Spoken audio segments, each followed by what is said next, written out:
After a bad car accident, I asked my wife to pick me up from the ER. She replied, "Sorry, I'm at lunch with my male best friend, can't just leave." I texted, "Okay." What the police officer told her when they approached her table at the restaurant changed everything about her dinner with her friend. After a bad car accident, I asked my wife to pick me up from the ER. She replied, "Sorry, I'm at lunch with my male best friend. Can't just leave." I texted, "Okay." What the police officer told her when they approached her table at the restaurant changed everything about her dinner with her friend. You know that feeling when you're so close to home, you can practically taste your couch? That's exactly where I was at 11:47 p.m. on a Tuesday that started like any other crappy day in paradise. 14 hours of dealing with overdoses, heart attacks, and one particularly memorable case involving a guy who somehow got his head stuck in a mailbox. Don't ask me how, because even after 12 years as a paramedic, I'm still trying to figure that one out.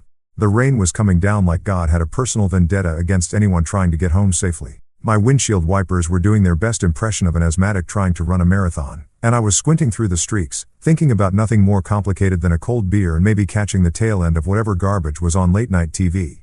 Simple pleasures, you know, the kind of stuff you take for granted until life decides to play a little game I like to call "Let's see how fast we can screw up Marcus's evening." I was maybe 3 blocks from my apartment, close enough that I was already mentally rehearsing my "honey, I'm home" routine for Camille. Though, let's be honest, she was probably already asleep with her fancy silk eye mask and those ridiculous earplugs she insisted on wearing because apparently the world was too loud for her delicate sensibilities. But hey, that's marriage, right? You love someone despite their quirks, even when those quirks include treating sleep like it's some kind of sacred ritual that requires more preparation than a NASA launch. The intersection of 5th and Marshall was coming up. You know that sketchy one where half the street lights are always busted and the other half flicker like they're auditioning for a horror movie. I slowed down because, call it professional paranoia, but when you've scraped enough people off the pavement, you tend to drive like your grandmother on a Sunday afternoon. The light was green. Had been green for a good 10 seconds, so I started rolling through, already thinking about how I was going to explain to Camille why I was late again. That's when I heard it. The sound that every paramedic knows but never wants to hear when they're not on the job. The angry roar of an engine pushed way past its limits. Tires screaming against wet asphalt like banshees with a noise complaint. I had maybe half a second to think, "Oh, this is going to suck," before the world went completely sideways. The souped-up Honda Civic, and yes, I caught the make and model even as it was busy rearranging my life, came flying through that red light like it was more of a suggestion than an actual traffic law. The kid behind the wheel couldn't have been more than 20, probably hopped up on energy drinks and that special kind of stupidity that makes you think you're invincible right up until physics decides to teach you otherwise. Impact. That's all I remember for a split second. Pure, concentrated impact that felt like getting hit by a freight train made of spite and poor life choices. My driver's side door caved in like it was made of tinfoil, and suddenly I was intimately acquainted with parts of my car that were never meant to be interior features. Glass exploded everywhere. Tiny diamonds of pain that sparkled in the streetlight before gravity pulled them down like the world's most painful snow. The screaming started immediately, mine, his, and about 3 different car alarms that decided this was the perfect time to remind everyone that they existed. The rain kept falling because apparently Mother Nature doesn't pause for personal catastrophes, and it mixed with something warm running down my face that I was pretty sure wasn't sweat. My left arm was making a shape that arms definitely aren't supposed to make, bent at an angle that would have been impressive if it weren't attached to me.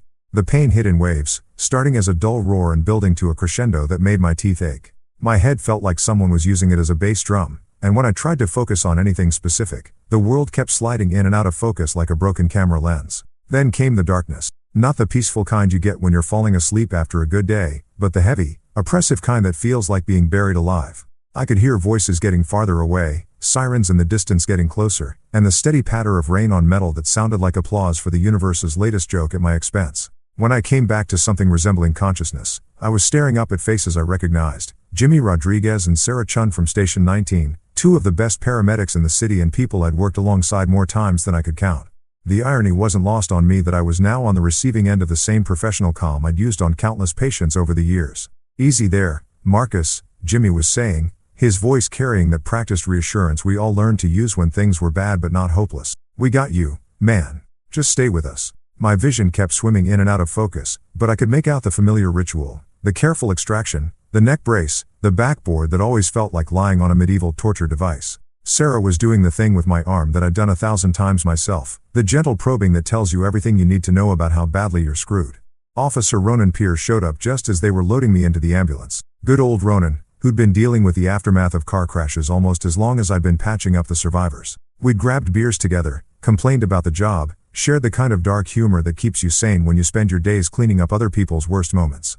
He leaned in close, his face serious in that way cops get when they're about to ask the important questions. "Marcus, buddy, we need to notify someone. You got an emergency contact? Family we should call?" Through the haze of pain and whatever lovely cocktails that already started pumping into my fore, I managed to croak out the name that should have been the easiest thing in the world to say, my wife, Camille. "Please call her." Even through the fog of shock and medication, I remember thinking it was funny how those 3 words, my wife, Camille, suddenly felt heavier than they ever had before, like I was handing over something precious and hoping it wouldn't get dropped. The ride to St. Jude's emergency room was a blur of flashing lights, radio chatter, and that special kind of professional efficiency that I'd been on the delivering end of more times than I could count. Now that I was the guy strapped to the gurney, getting the full customer experience, I had to admit we made this look way easier than it actually was. Every bump in the road felt like someone was playing xylophone on my ribs, and my left arm was sending up distress signals that would have made the Titanic jealous. Jimmy kept talking to me the whole way, standard protocol to keep the patient conscious and responsive, though in my case it was more like keeping me from sliding into the kind of self-pity that comes with realizing you're about to become a statistic in your own field. "Stay with us, Marcus. We're almost there. Sarah's got your vitals looking good, and that arm's going to heal up just fine. You know the drill." Yeah, I knew the drill all right. I also knew that looking good in paramedic speak usually translated to not actively dying at this very moment, which, considering the circumstances, I was willing to accept as a win. St. Jude's ER on a Tuesday night was exactly what you'd expect. Controlled chaos with a side of fluorescent lighting that made everyone look like extras from a zombie movie. The triage nurse, a battle-hardened woman named Betty who'd been working these halls since before I was old enough to know what a stethoscope was, took one look at me and started the paperwork dance that turns human suffering into billable hours. They got me onto one of those hospital beds that somehow managed to be both too hard and too soft at the same time, and within minutes I was hooked up to more machines than a NASA control room. The pain meds hit my system like a warm wave of artificial happiness, taking the edge off everything and making the world feel like it was wrapped in cotton batting. Dr. Jennifer Walsh showed up looking like she'd been pulled from a medical textbook, competent, professional, and carrying that particular brand of exhaustion that comes with spending your nights putting people back together. She poked and prodded with the kind of thoroughness that would have been impressive if it weren't happening to me. "Well, Marcus," she said, consulting her clipboard with the satisfied air of someone who'd just solved a particularly interesting puzzle, "you've got yourself a nice clean break in your left radius. Should heal up just fine with a cast and some patience. The concussion's mild, but we'll want to keep an eye on that. All things considered, you got pretty lucky tonight." Lucky, right? Nothing says lucky like getting T-boned by a kid who probably thought traffic laws were more like traffic suggestions, but I'd seen enough crashes to know she was right. I could have been scraped off the pavement with a spatula, so I guess lucky was relative. That's when the question I'd been dreading finally came up. Betty the triage nurse appeared at my bedside with that particular look that nurses get when they're about to deliver news that's going to make your day significantly worse. "Honey," she said, and already I knew this wasn't going to be good, because Betty only called people honey when she was about to break bad news gently. "We've been trying to reach your wife like you asked. Called her 3 times now, but she's not picking up." I stared at the ceiling tiles, counting the little holes in the acoustic panels while my brain processed this information. 3 calls. 3 attempts to reach the person who was supposed to be my emergency contact, my ride or die, my better half, the person who should have dropped everything and come running the moment she heard I was hurt. But I already knew where she was, didn't I? Tuesday lunch with Damian Price, her best friend, who had more money than sense and enough fake deep philosophy to choke a horse. Every Tuesday, like clockwork, they'd meet up at some trendy cafe downtown to discuss art and literature and whatever other pretentious garbage trust fund babies talked about when they weren't busy inheriting their way through life. Damian was one of those guys who wore designer jeans to look casual and quoted Nietzsche at dinner parties like he'd personally discovered philosophy. The kind of guy who called himself an entrepreneur but never seemed to actually do any work, unless you counted posting inspirational quotes on Instagram as a legitimate business venture. Camille always insisted he was like a brother to her, which might have been more convincing if brothers typically looked at their sisters the way I'd caught him looking at my wife. But hey, what did I know?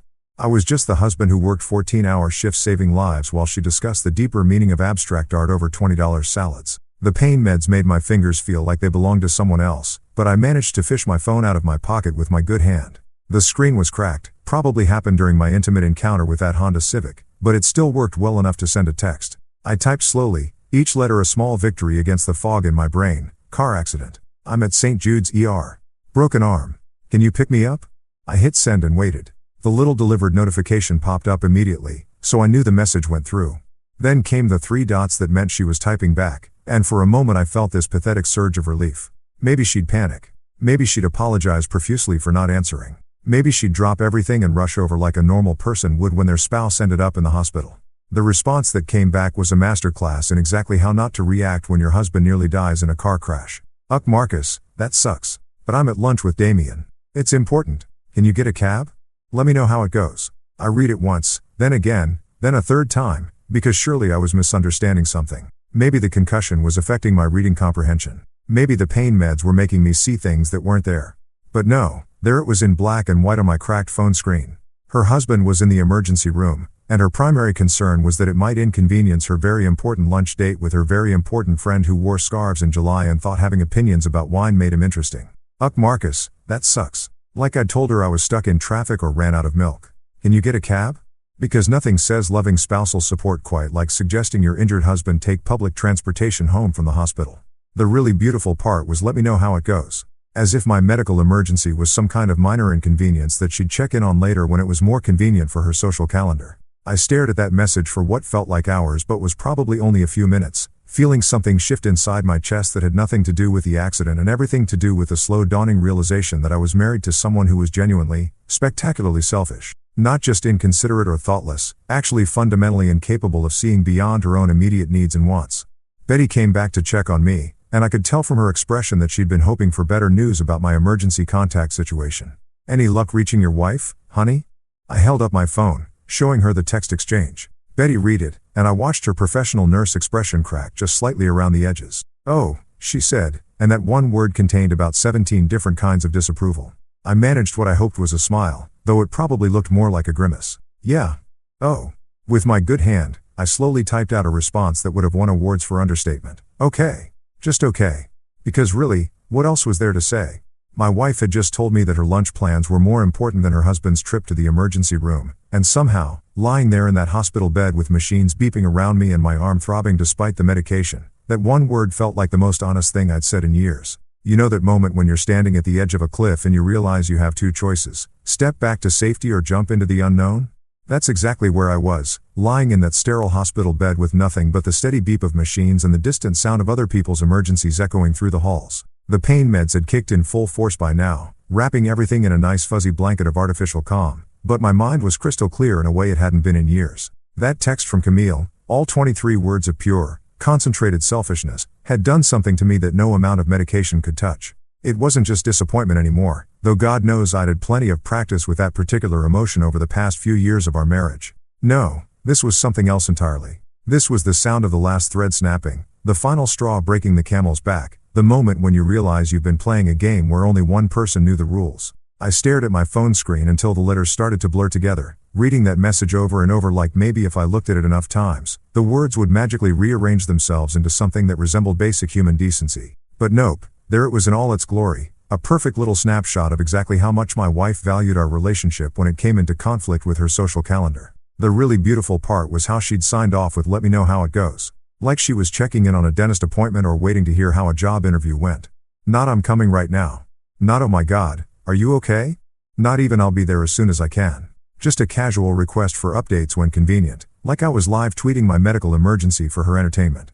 Betty walked by again, giving me that look that nurses perfect over years of dealing with people at their lowest points, part sympathy, part professional concern, and part barely concealed judgment about the quality of my life choices. I caught her eye and tried for a smile that probably came out looking more like a grimace. "You hanging in there, honey?" she asked, and I could tell she was thinking about that text exchange she'd witnessed earlier. "Oh, I'm just peachy," I managed, which was about as much sarcasm as I could muster through the pharmaceutical haze. "Living the dream over here." She patted my good arm with the kind of gentle firmness that only comes from years of dealing with people who are having the worst day of their lives. "You need anything? Someone else we can call, maybe?" That's when the idea hit me. Not like a lightning bolt of inspiration, but more like a slow, warm realization that I actually had options here.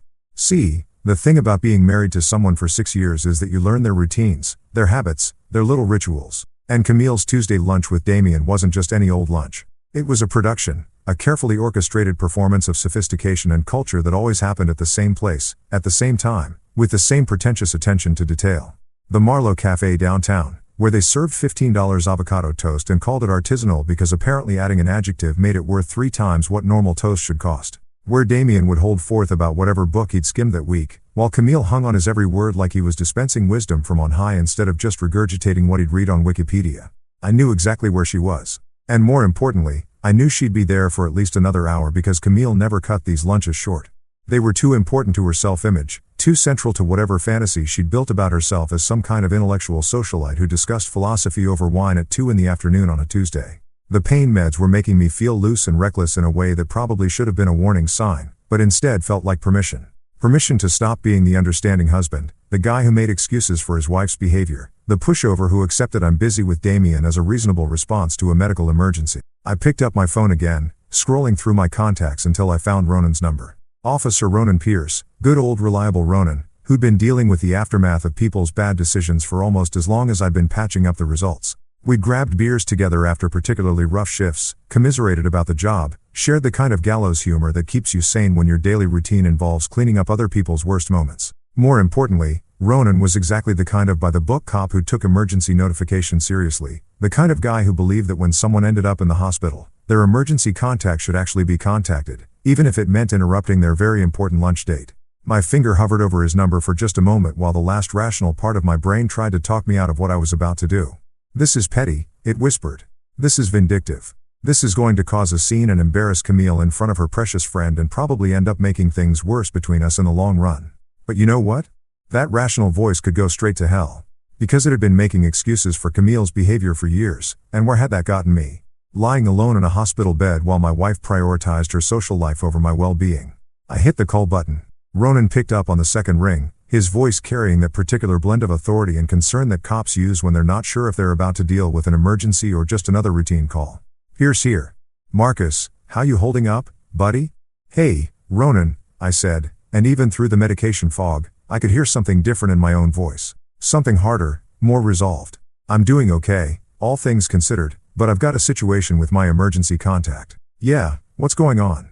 I could picture him on the other end of the line, probably sitting in his patrol car or at his desk, already reaching for a pen because Ronan was the kind of cop who took notes about everything, detail-oriented, thorough, the type of guy who crossed every T and dotted every I because he understood that sometimes the little things mattered more than anyone realized. She didn't answer her phone, I said, which was technically true, just not the whole story. But I know where she is. The Marlowe Cafe downtown, table by the window probably. Maybe you could notify her in person? There was a pause on the other end of the line, and I could practically hear the wheels turning in Ronan's head. He knew me well enough to know that I wasn't the type to cause drama without a good reason, but he also knew me well enough to sense that there was more to this story than I was letting on. You sure about this, Marcus? He asked, and there was something in his tone that suggested he understood exactly what I was asking him to do. You want us to send officers to notify her at a restaurant? I closed my eyes, letting the weight of the moment settle around me like a blanket. This was it. The point of no return. The moment when I stopped being the guy who accepted whatever scraps of attention his wife felt like throwing his way and started being the guy who demanded better. I'm sure, I said. And for the first time in longer than I could remember, I actually meant it. All right then, I'll send a couple officers over. You just focus on getting better, okay? Rest easy, Marcus. I hung up the phone and leaned back against the pillows, closing my eyes and letting a smile spread across my face, the first genuine smile I'd felt in months. Somewhere across town, Camille's very important lunch was about to get a very interesting interruption. And for once in our relationship, she was going to have to deal with the consequences of her choices in front of an audience she actually cared about impressing. The machines kept beeping their steady rhythm, but somehow the sound felt different now, less like a countdown to disaster and more like a metronome keeping time for whatever came next. The Marlowe Cafe was exactly the kind of place that charged $17 for a salad and called it an experience. All exposed brick and Edison bulbs, with mismatched vintage furniture that probably cost more than my monthly car payment and a menu written in that pretentious font that makes you squint to figure out what the hell you're actually ordering. It was the type of establishment that attracted people who wanted to be seen being cultured, where conversations about sustainability happened over imported water and the wait staff all looked like they were auditioning for indie films between shifts. Camille and Damien had claimed their usual spot by the floor-to-ceiling windows that faced the street, prime real estate for people watching and, more importantly, for being watched. She was wearing that cream-colored blouse she'd spent way too much money on, the one that made her feel sophisticated and worldly, paired with the gold jewelry that caught the afternoon light just right.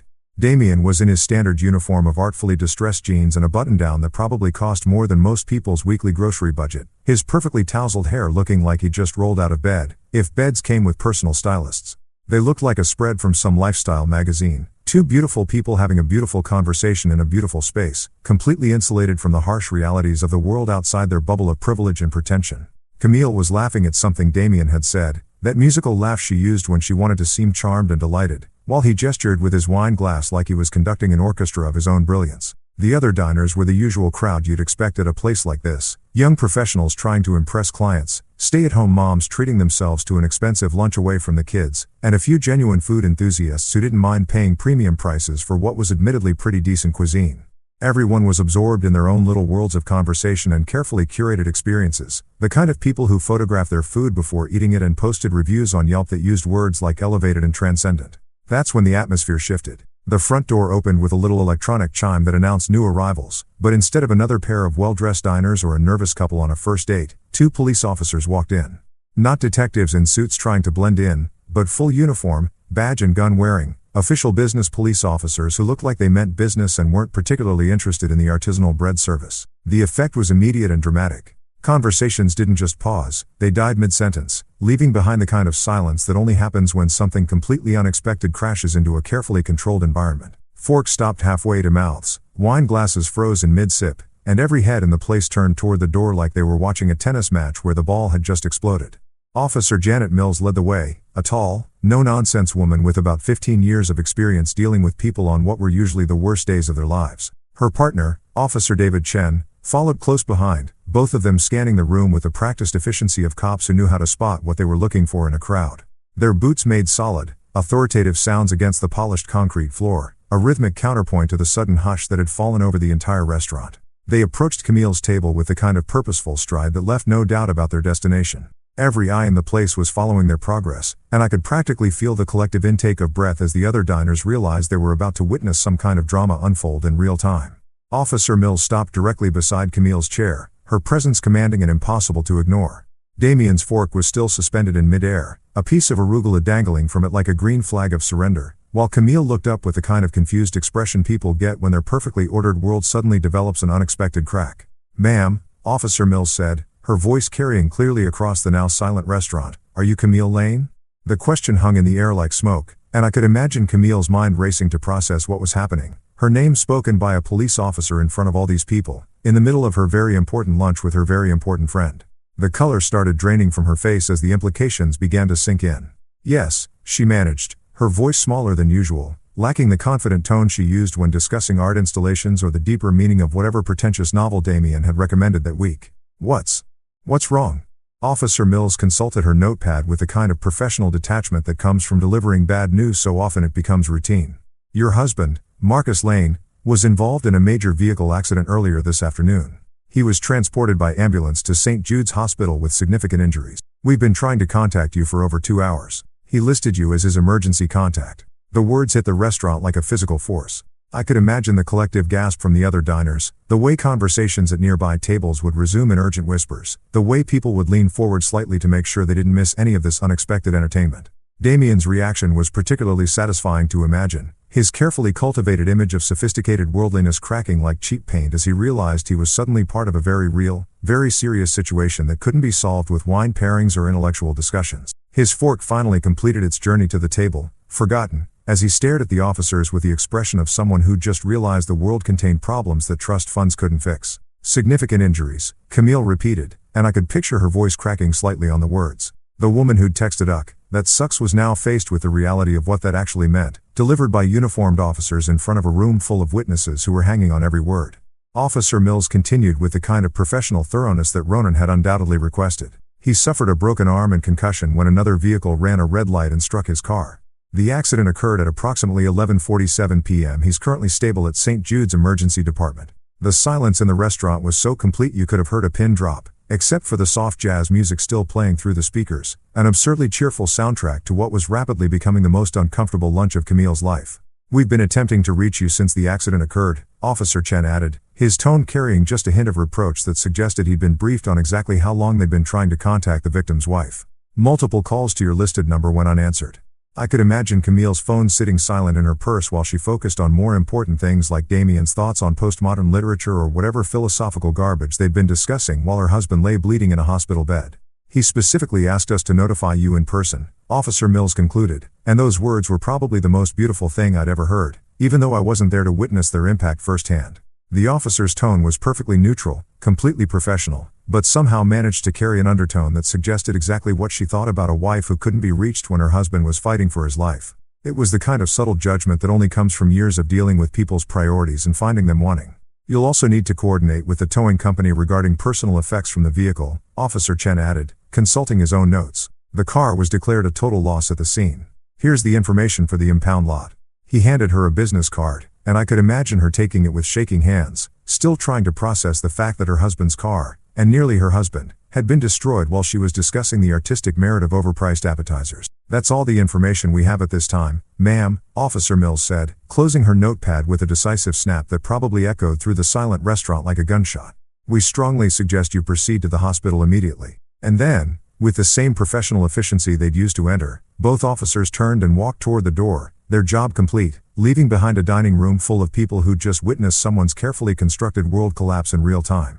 I could imagine Camille sitting there in the aftermath, surrounded by the scattered remains of her sophisticated lunch and the weight of dozens of stares from strangers who now knew exactly what kind of person she was. Her perfectly planned afternoon, her important conversation with Damien, her entire self-image as someone who had her priorities straight, all of it reduced to rubble by a simple police notification that she should have received hours ago in the privacy of a phone call. But she'd chosen differently, and now everyone in that restaurant knew it. Back at St. Jude's, I was getting the full VIP treatment, if VIP stood for very injured person instead of very important person.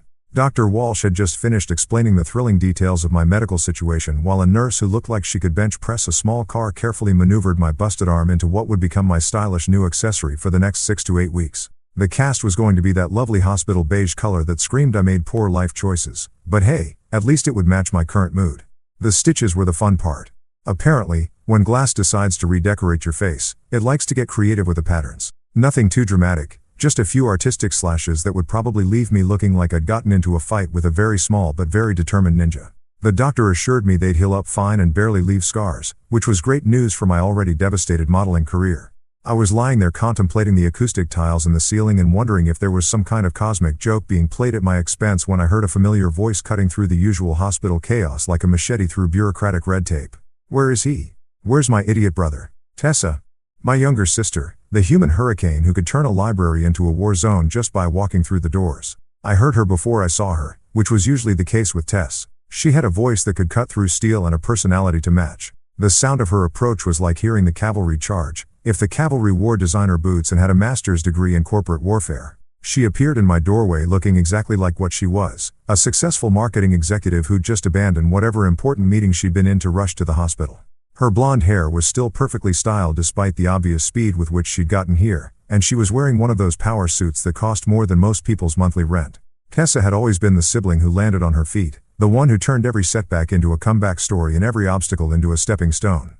But right now, she looked like she was ready to burn down half the city to get to whoever had hurt her big brother. Jesus Christ, Marcus, she said, taking in the full scope of my condition with the kind of clinical assessment that came from years of dealing with crisis management in the corporate world. You look like you got hit by a truck. Close, I managed, holding up my phone to show her the text exchange that had become the centerpiece of my evening's entertainment. Honda Civic. But check this out, this is the real injury. Tessa took my phone and read through the messages, her expression shifting from concern to disbelief to what I could only describe as controlled nuclear fury. She read it once, then again, then a third time like she was making absolutely sure she hadn't misunderstood something fundamental about human decency. Are you kidding me?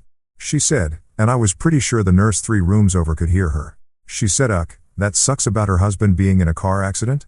Don't forget the part where she suggested I take a cab home from the emergency room, I added helpfully. That was my personal favorite touch. Tessa stared at the phone screen for another long moment, and I could practically see the gears turning in her head.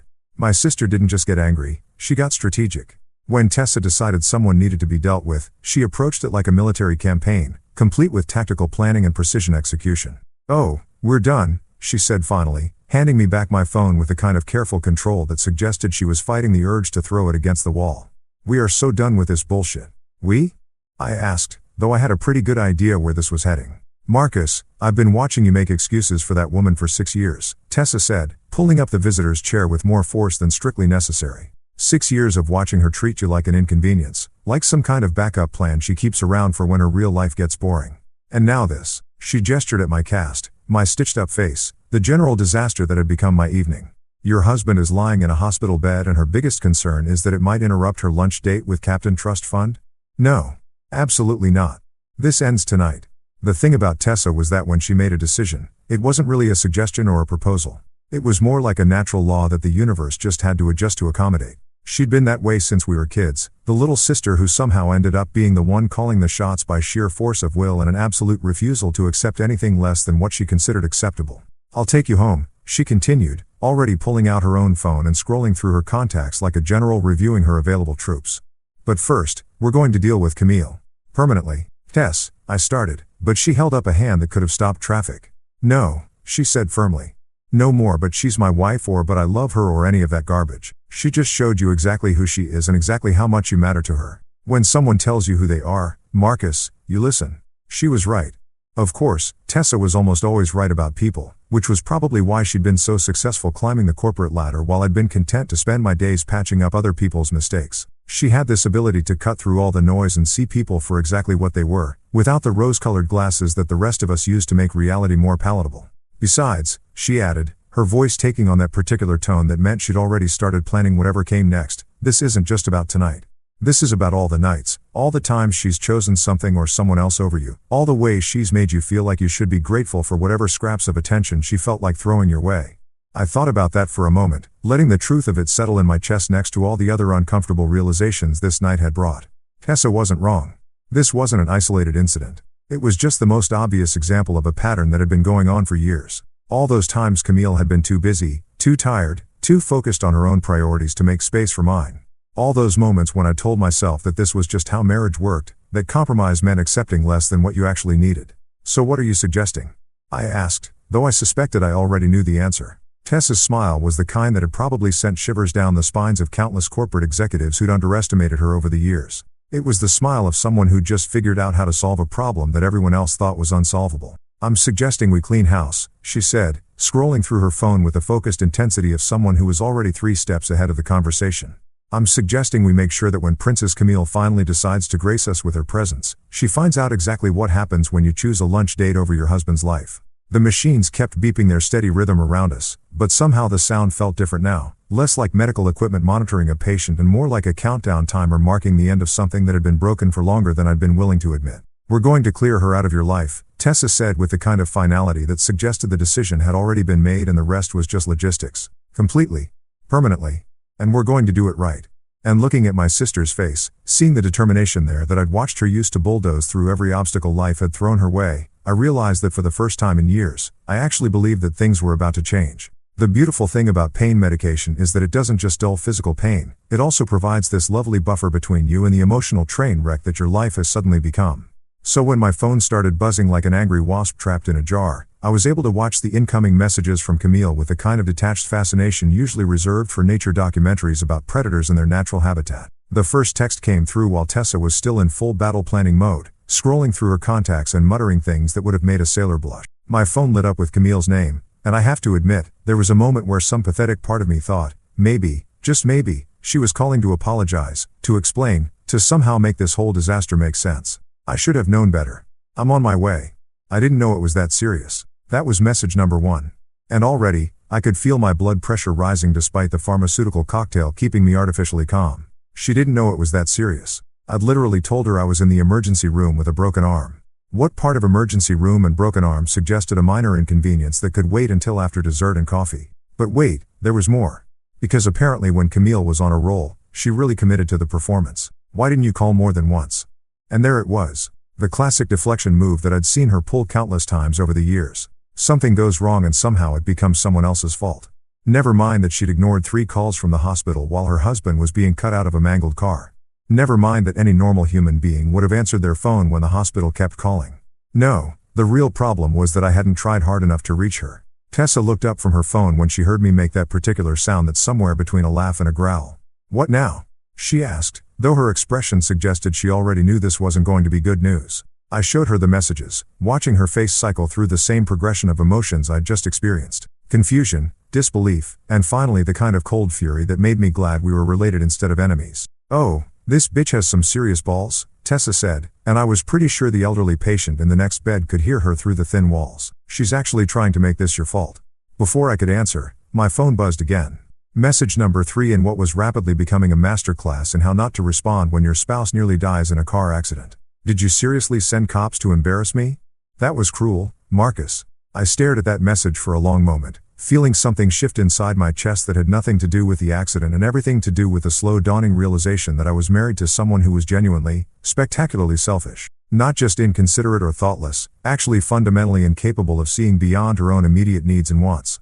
She was embarrassed. Her husband was lying in a hospital bed, and her primary concern was that she'd been embarrassed in front of her trust fund boyfriend and a restaurant full of strangers who now knew exactly what kind of person she was. The fact that those cops had been sent because she'd ignored multiple calls from the hospital while her husband fought for his life? Totally irrelevant. The real victim here was Camille and her wounded pride.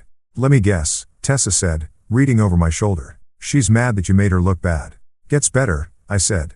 Because apparently my phone wasn't done delivering this evening's entertainment. Message number 4 arrived like the grand finale of a fireworks show, if fireworks shows were designed to demonstrate the absolute worst of human nature. This is your fault.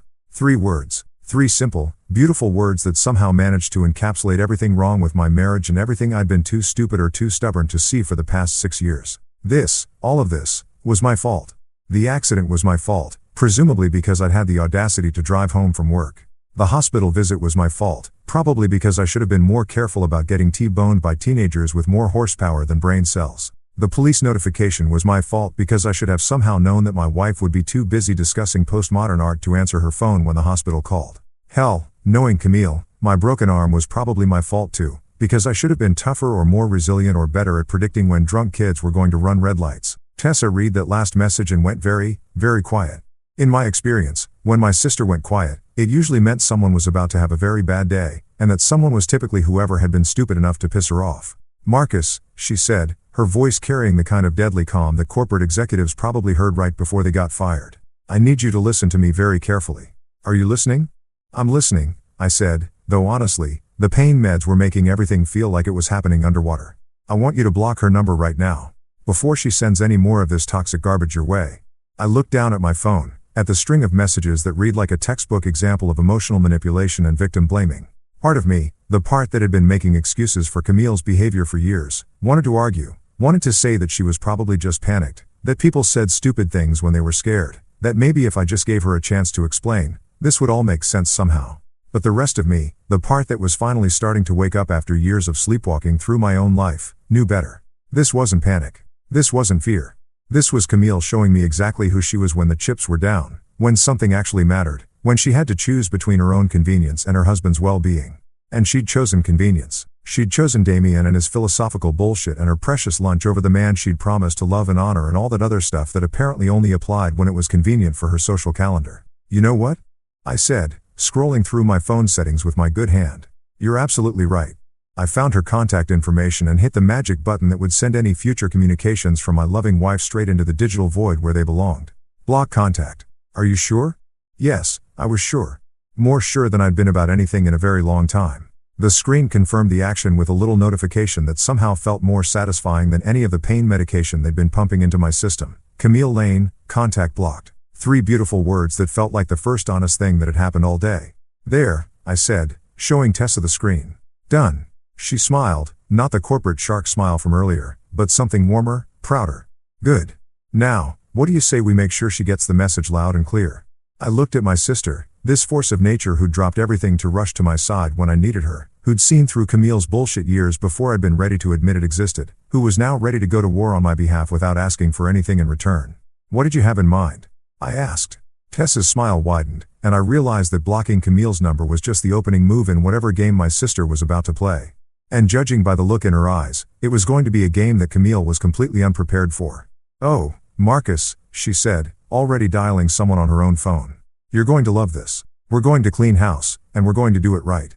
The thing about Tessa is that when she decides to solve a problem, she doesn't just solve it, she completely annihilates it from existence and then builds something better in its place. Watching her work was like watching a master craftsman, if master craftsmen specialized in the complete and total dismantling of toxic relationships with military precision and a smile that could cut glass. She'd already been on her phone for 20 minutes, making calls with the efficiency of someone who'd spent years managing corporate crises and hostile takeovers. Each conversation was brief, professional, and absolutely devastating in its implications for anyone who might be on the receiving end of Tessa's particular brand of problem solving.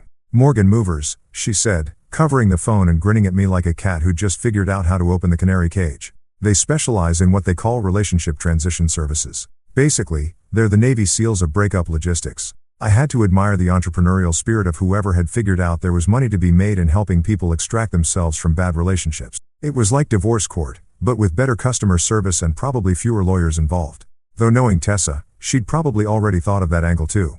"Hi, this is Tessa Lane calling for my brother Marcus," she said into the phone, her voice taking on that particular tone she used when she was about to charm someone into doing exactly what she wanted. "We need a complete pack-out and removal service for tomorrow morning.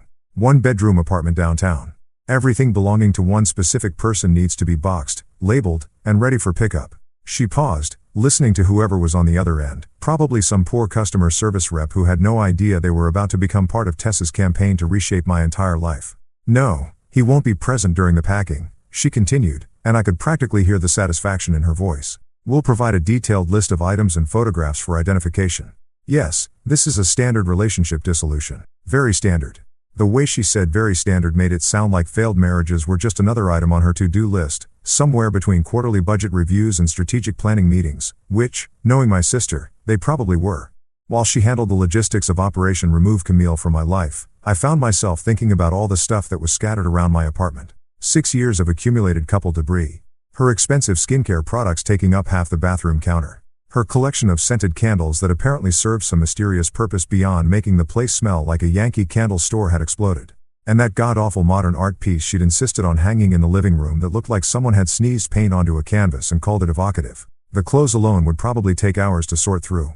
Camille had this thing about designer labels and investment pieces that cost more than my monthly salary. Her closet looked like a boutique that catered exclusively to people who thought spending $300 on a t-shirt was a reasonable life choice. Not that I was bitter or anything. "Excellent," Tessa was saying, apparently having worked out whatever details needed working out. "We'll need everything boxed, labeled, and staged in the living room by noon tomorrow. Clean, professional, no damage to any items. This is about boundaries, not revenge." She hung up and immediately started dialing another number, because apparently we were just getting started with the wholesale reorganization of my personal life. "Lockright Locksmiths," she announced, giving me a thumbs up like she'd just scored the winning goal in whatever game we were playing. Can't have Princess Camille letting herself back in whenever she feels like it. The locksmith conversation was even shorter than the moving company call, probably because changing locks was significantly less complicated than coordinating the complete removal of someone's entire existence from an apartment, though in Tessa's hands, both seemed to be getting handled with the same ruthless efficiency. "Tomorrow at 8 a.m., she said after hanging up. "New locks, new keys, and a security system upgrade, because why not go all the way, right?" I had to laugh at that, despite everything. My sister didn't just solve problems, she oversolved them, adding features and benefits that you didn't even know you needed until she pointed them out. It was probably why she'd been so successful in the corporate world, where the ability to anticipate problems 3 steps ahead was worth its weight in quarterly bonuses. "Now comes the fun part," she said, cracking her knuckles like a pianist preparing for a complicated concerto, "the official notification." She opened her laptop, because of course Tessa traveled with a laptop, probably had a full mobile office set up in whatever ridiculously expensive car she'd driven over here, and started typing with the kind of focused intensity that usually preceded corporate bloodbaths. "What are you writing?" I asked, though I suspected I already knew this wasn't going to be your typical "it's not you, it's me" breakup email. "A masterpiece," she said without looking up from the screen. "Professional, clear, legally sound, and absolutely devastating in its politeness." I watched her type, occasionally pausing to consider word choices or restructure sentences, crafting what I could only assume was going to be the most politely brutal eviction notice in the history of failed relationships. Every few seconds, she'd smile to herself, apparently pleased with whatever literary devastation she was creating. "Read this," she said finally, turning the laptop toward me. Subject: Retrieval of personal property, from Tessa Lane. "Camille. Your relationship and residence with Marcus Lane have been terminated effective immediately following your response to his medical emergency this afternoon. It has become clear that this living arrangement is no longer sustainable or appropriate. Your personal belongings have been professionally packed and inventoried by Morgan Movers and are ready for retrieval. You have 48 hours from the time of this email to coordinate pickup with the moving company. Their contact information is attached. Please note that the locks have been changed as a security precaution. Any future access to the property will require advance coordination through the moving company or legal counsel. Any attempt to contact Marcus directly will be considered harassment and will be documented accordingly. All future communication regarding this matter should be directed through my office. Tessa Lane, on behalf of Marcus Lane. I read it twice, marveling at how Tessa had managed to make a breakup sound like a corporate merger gone wrong. It was polite, professional, and absolutely devastating in its complete lack of emotion or room for negotiation. There was no "let's talk about this or maybe we can work things out." Just cold, hard logistics and a clear timeline for removing yourself from someone's life. "Jesus, Tess," I said, genuinely impressed. "This reads like you're terminating a business contract." "Because that's exactly what I'm doing," she replied, already moving the cursor to the send button. "Camille treated your marriage like a business arrangement where she got all the benefits and none of the responsibilities. So now she gets to experience the business end of that arrangement." The email disappeared with a soft whoosh, carrying with it the official end of my 6-year marriage and the beginning of whatever came next. I watched the sent confirmation appear on the screen and felt something shift in my chest, not sadness exactly, but more like relief, like I'd been holding my breath for years and was finally allowed to exhale. "There," Tessa said, closing the laptop with a decisive snap. "Clean, professional, and completely final. By Thursday morning, it'll be like she was never there." I looked around the hospital room, at the machines beeping steadily beside my bed, at my sister who'd dropped everything to come wage war on my behalf, at the cast on my arm that was somehow the least broken thing about my life right now. "You know what the weird part is?" I said. "What's that?" "For the first time in years, I actually feel like I can breathe." That night, after Tessa had finally gone home with promises to check on me first thing in the morning and threats to personally hunt down anyone who gave me grief about my situation, I was lying in my own bed for the first time in what felt like a decade. The apartment was weird without Camille's presence, not emptier exactly, more like when you finally turn off a TV that's been playing background noise for so long you forgot it was there. The silence wasn't lonely, it was peaceful. The pain meds were wearing off enough that I could think clearly, but not so much that my arm felt like it was trying to secede from the rest of my body. I was scrolling through Netflix with my good hand, looking for something mindless to fall asleep to, when my phone buzzed with a notification that made me do a double take. Instagram message request from Damian Price. I stared at the notification for a solid 30 seconds, trying to process what possible reason Captain Trust Fund could have for sliding into my DMs. This was the same guy who'd been having his very important lunch with my wife while I was bleeding in a hospital bed, the same guy who probably thought emergency contact was something you called when you ran out of champagne at a dinner party. Curiosity won out over common sense, a pattern that had gotten me into trouble before, but never quite like this. I opened the message, not sure if I was about to read an apology, a confession, or just more evidence that the entire universe had lost its collective mind. "Hey man, I didn't know about your accident. When the cops came, I was shocked. I asked Camille why she hadn't left earlier. She just shrugged. That's not the kind of person I want in my life. I'm sorry for being part of this mess. Hope you recover fast." I read it once, then again, then a third time, because apparently this night was just going to keep delivering surprises until my brain completely gave up trying to process them. Damian Price, the guy I'd spent years assuming was trying to steal my wife, the trust fund philosopher who quoted dead Germans at dinner parties and wore scarves in July, was apologizing to me. And not just apologizing, but essentially confirming that Camille was exactly as awful as her behavior suggested. The really fascinating part was that detail about him asking why she hadn't left earlier and her response being a shrug. A shrug. Her husband was in the hospital, and when her supposed best friend suggested maybe she should go check on him, she shrugged like he'd asked her opinion about the weather. I could picture the scene, Damian probably doing that thing rich people do when they're confronted with actual human suffering, that uncomfortable shifting around while they try to figure out how to respond appropriately, and Camille, faced with the choice between appearing caring and admitting that she'd rather finish her meal than deal with her husband's medical emergency, just shrugged. It was almost impressive in its complete lack of self-awareness. Most people, when caught being heartless in front of witnesses, at least had the decency to pretend they cared. But not Camille. She was apparently so committed to her own priorities that she couldn't even fake concern when social pressure demanded it. The fact that Damian, Mr. Pretentious Philosophy himself, was horrified enough by her reaction to reach out to me spoke volumes about just how badly she'd handled the situation. This was a guy who probably thought empathy was a wine varietal, and even he could see that something was fundamentally wrong with a woman who couldn't be bothered to show concern for her injured spouse. That's not the kind of person I want in my life. Coming from Damian, that was practically a character assassination. He was essentially saying that Camille had failed some basic test of human decency so spectacularly that even someone who spent his days discussing the deeper meaning of abstract art couldn't overlook it. I found myself laughing, not the bitter, angry kind of laugh I'd been doing all day, but something closer to genuine amusement. The irony was just too perfect. I'd spent years being jealous of Damian, worried that he was going to steal my wife away with his sophisticated conversation and his designer lifestyle. Turns out he had better judgment about people than I did.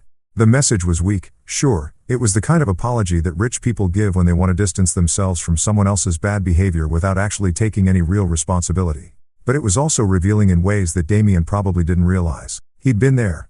He'd seen Camille's reaction firsthand, and whatever he'd witnessed had been so off-putting that he'd felt compelled to reach out to the husband he barely knew to essentially say, "Holy shit, your wife is terrible, and I want no part of this." More importantly, it meant that Camille hadn't just lost her husband tonight.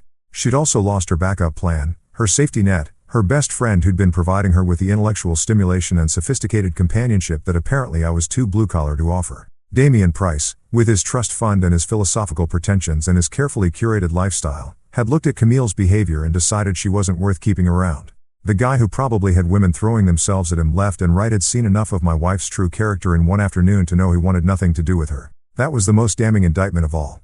Not the blocked phone calls, not the dismissive text messages, not even the shrug when asked why she wasn't rushing to her husband's bedside. The real truth about Camille was that even the people she thought were her allies, the ones she prioritized over her marriage, found her behavior unacceptable when it really mattered.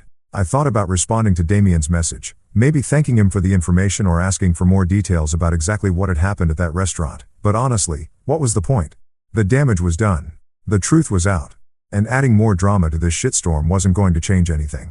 Instead, I just deleted the message request and went back to browsing Netflix. Damien could keep his weak apology and his guilty conscience. I had more important things to think about, like what I was going to do with all the extra closet space I was about to have. The apartment felt different now. Not just quiet, but somehow cleaner, like someone had opened all the windows and let out years of accumulated toxicity. Tomorrow, Morgan movers would come and physically remove the last traces of Camille from my space. But tonight, just knowing that even her precious Damien had seen through her was enough. I settled on some mindless action movie and closed my eyes, my phone silent beside me for the first time in longer than I could remember. No more texts from Camille. No more guilt trips or blame games or carefully worded manipulations designed to make me question my own judgment. Just silence and the steady sound of my own breathing and the comfortable weight of knowing that sometimes the trash takes itself out. The next morning came with the kind of efficiency that only happens when Tessa is running the show.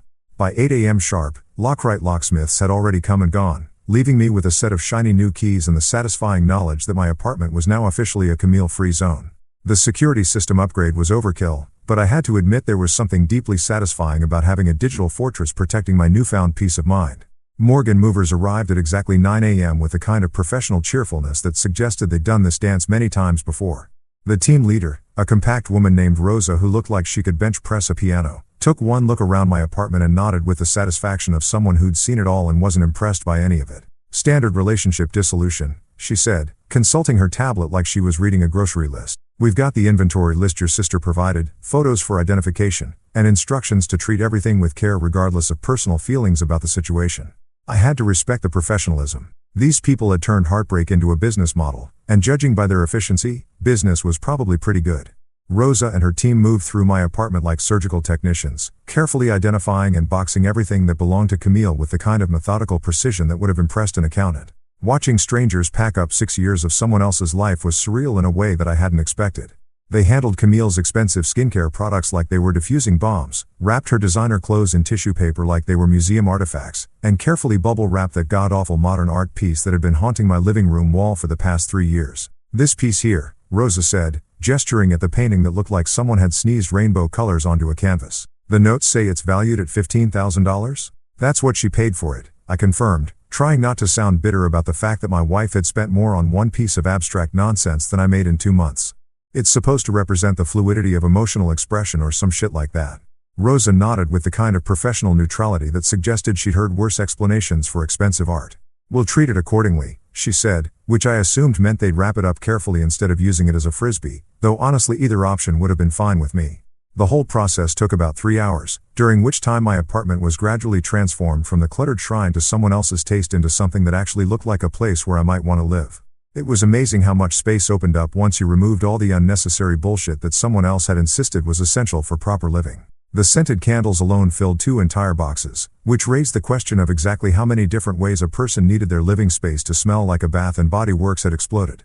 Her shoe collection required its own dedicated moving cart, because apparently you needed 47 pairs of shoes to properly express your personality, even if 30 of them were identical black heels in slightly different shades. By noon, everything was boxed, labeled, and stacked in my living room like the world's most depressing game of Tetris. Rosa handed me a detailed inventory list and a receipt, her expression suggesting this was just another Tuesday in the relationship cleanup business.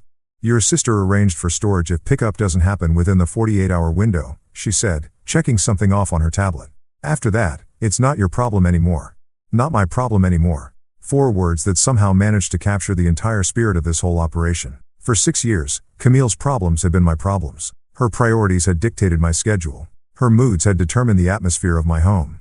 And now, with the stroke of a pen and the efficiency of professional movers, none of that was my problem anymore.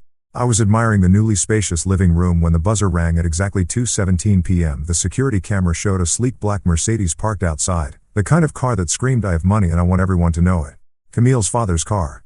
Mr. Howard Blake stepped out of the driver's seat looking like he'd rather be anywhere else in the world. Howard was old school corporate elite, the kind of guy who wore 3-piece suits to barbecues and thought casual Friday meant removing his cufflinks. He'd always been polite to me in that stiff, formal way that rich people use when they're talking to someone they consider beneath their social station but can't quite dismiss entirely. For 6 years, he'd called me the steady rock whenever anyone asked about his daughter's husband. Not Marcus, or my son-in-law, but the steady rock, like I was some kind of geological formation that existed primarily to provide stability for his precious daughter's more interesting life. It was a backhanded compliment wrapped in the kind of condescending approval that rich people mistake for genuine affection. Camille got out of the passenger side, and I had to admit she looked like hell. Her perfectly styled hair was disheveled, her usually flawless makeup was smudged around the edges, and she was wearing yesterday's clothes like she'd slept in them, which, knowing Camille's obsession with her appearance, meant she was either having a complete breakdown or had completely given up pretending she had her shit together. She didn't look up at the security camera, didn't try to ring the buzzer, didn't make any attempt to communicate, just stood there staring at the building like it was some kind of fortress that had suddenly become impenetrable, which I guess it had. Through the intercom, I could hear Howard talking to someone, probably coordinating with a moving company on his phone, because even in family crisis mode, he was still the kind of guy who delegated everything to other people. Camille stood next to him like a ghost of herself, and for just a moment, I felt something that might have been pity. But then I remembered her text messages from yesterday. Her shrug when Damien suggested she should check on her injured husband. The casual way she'd suggested I take a cab home from the emergency room. The pity evaporated pretty quickly after that.